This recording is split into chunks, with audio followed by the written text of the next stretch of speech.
अस्सलाम वालेकुम। उम्मीद है कि आप सब दोस्त ठीक ही होंगे।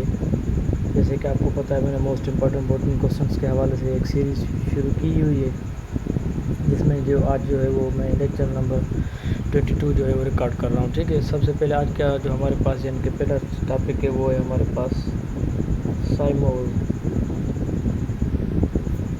साइमोज को अगर आप देखें तो ये भी क्या है, एक इन्फ्लोरेसेंस का बेसिक टाइप है, इन्फ्लोरेसेंस।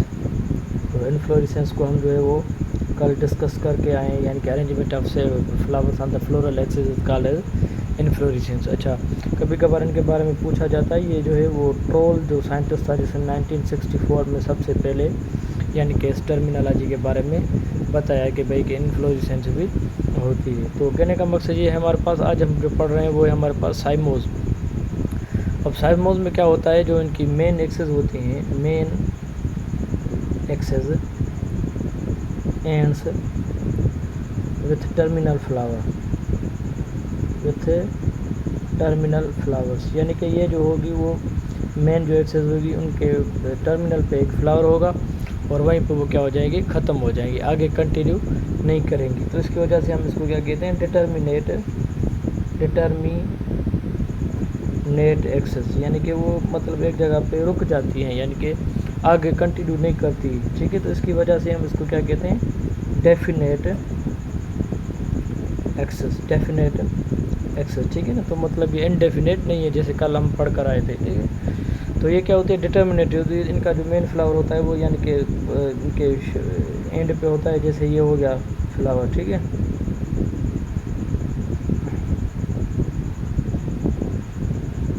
तो ये मेन एक्सेस पे होगा, फिर उनकी जो ये वाली मेन एक्सेस होगी, फिर उन पे कोई एक लार्जर फ्लावर होगा, यानी कि फिर उन पे कोई एक लार्जर फ्लावर होगा।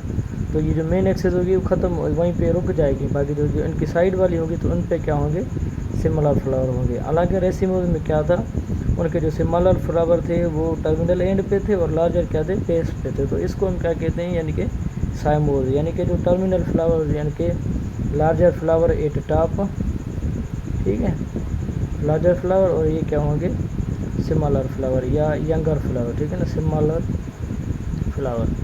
उसके बाद जो हमारे पास यानी कि होता है, इसके अंदर जो मतलब ओपनिंग ऑफ जो फ्लावर होती है, या मतलब इनके डिस्ट्रीब्यूशन होती है, उसको कहा जाता है बेसिपिटल सक्सेशन।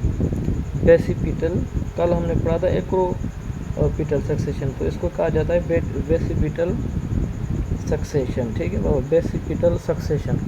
तो इसमें क्या होता है, ओल्ड जो होते हैं एट द टॉप होते हैं और यंगर क्या होते हैं, at the base. Old at the top, younger at the base, younger at the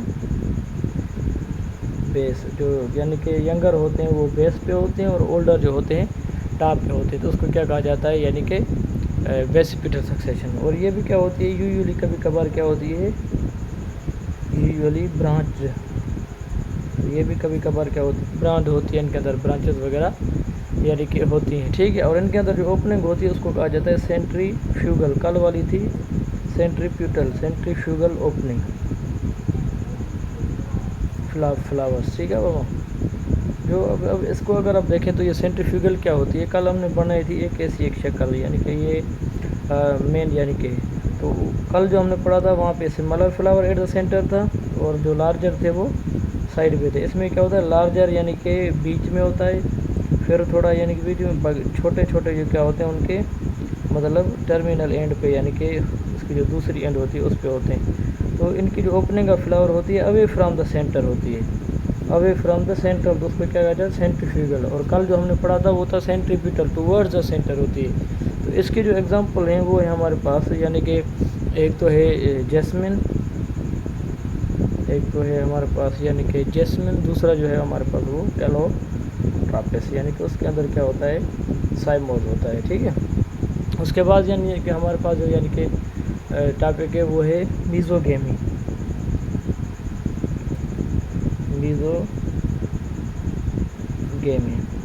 अब इसमें क्या होता है, जब यानी कि पोलन ट्यूब जब इंटर हो ओव्यूल के अंदर, यानी कि through the middle part, through the integument of the ovule, यानी कि पेनिट्रेशन ऑफ, यानी कि pollen tube enters the ovule through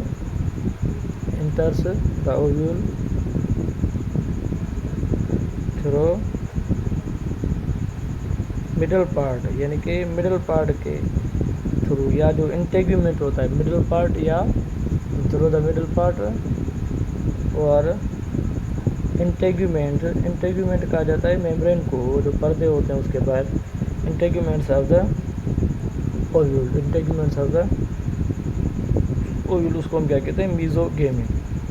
क्योंकि जैसे अगर हम फॉर एग्जांपल यहाँ पे ओवरी बना ही दें तो उसके अंदर क्या होता है, यानी कि अगर ओवरी पड़ा रहेगा तो इसमें क्या होता है, जैसे पोलन ट्यूब आए तो वो उनके मेम्ब्रेन्स वगैरह को यानी कि तोड़कर उनसे चला आए, यानी कि इधर से ना आए, ठीक है ना, या इधर इनके इंटेग्यूमेंट्स को तोड़कर अंदर चला जाए, तो उसमें क्या कहा जाता है, मीजोगेमी,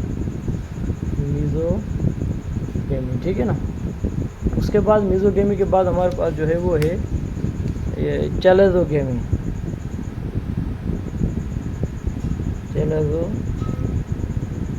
ठीक है। तो ये इंटेग्यूमेंट से आकर आ जाएगा। और दूसरा क्या होता है, जब पोलन ट्यूब इंटर हो, pollen tube इंटर्स the ovule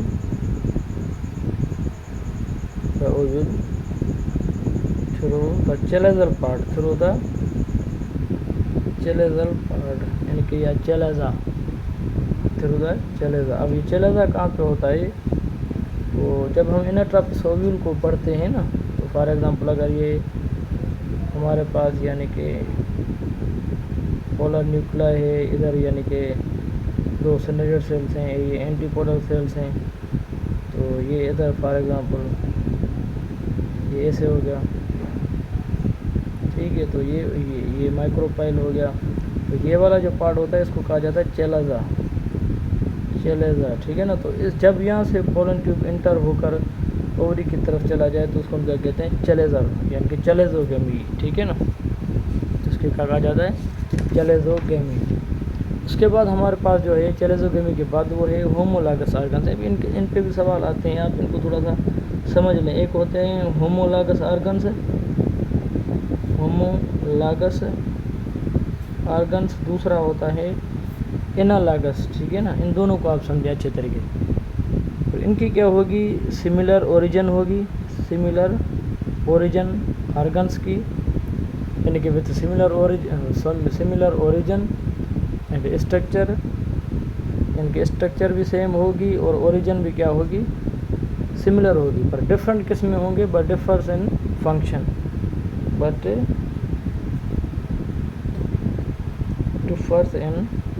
functions. उसको क्या कहा जाता है, होमोलागस आर्गन्स फंक्शंस, ठीक है। मिसाल तौर फॉर एग्जांपल अगर आप देख लें, हमारे 4 लिम्ब्स हैं,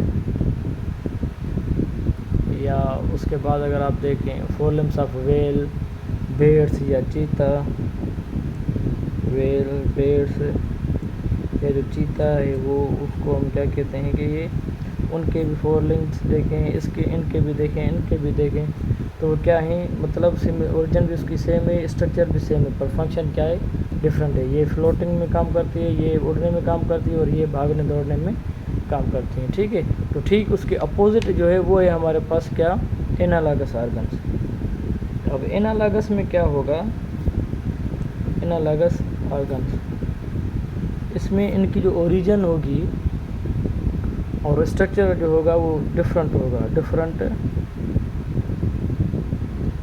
ओरिजिन एंड स्ट्रक्चर, ये दोनों में क्या करेंगे, डिफ़र करेंगे। इनकी स्ट्रक्चर भी और इनकी ओरिजिन भी क्या करेगी, डिफ़र करेगी, पर होगा क्या, similar in appearance and function, similar in appearance and function, ठीक है। तो ये इन दोनों के बीच में फ़र्क होता है। आप अच्छे तरीके से इनको याद करें, रट्टा लगा लेते हैं, ठीक है। इनसे भी MCQ आ सकता है। उनके अंदर आप देखिए विंग्स ऑफ बटरफ्लाई या बेड्स, दोनों जो हैं वो बटरफ्लाई या बेड्स देख लें तो ये क्या हैं, हमारे पास एनालागस आर्गन्स हैं, ठीक है। उसके बाद एनालॉगस आर्गन के बाद जब हम आगे जाएं तो वो है हमारे पास इफिड्रा। इफिड्रा ये प्लांट है, इनको जो नाम दिया गया है इफिड्रा, वो असल में दिया गया है, उनके अंदर एक ड्रग मिलती है जिसको कहा जाता है इफिड्राइन ड्रग, नेम्ड आफ्टर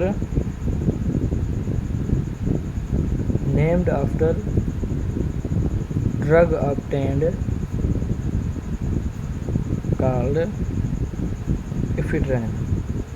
इफिड्राइन जो ड्रग होती है तो उसको हम क्या कहते हैं, इफिड्रा। इस प्लांट को तभी कहा जाता है इफिड्रा। उसके बाद हमारे पास जो है वो है अल्गल ब्लूम। ये जल्दी हम इस सीरीज़ को पूरा कर लें क्योंकि आपको पता है कि टाइम बहुत करीब आ चुका है टेस्ट का भी।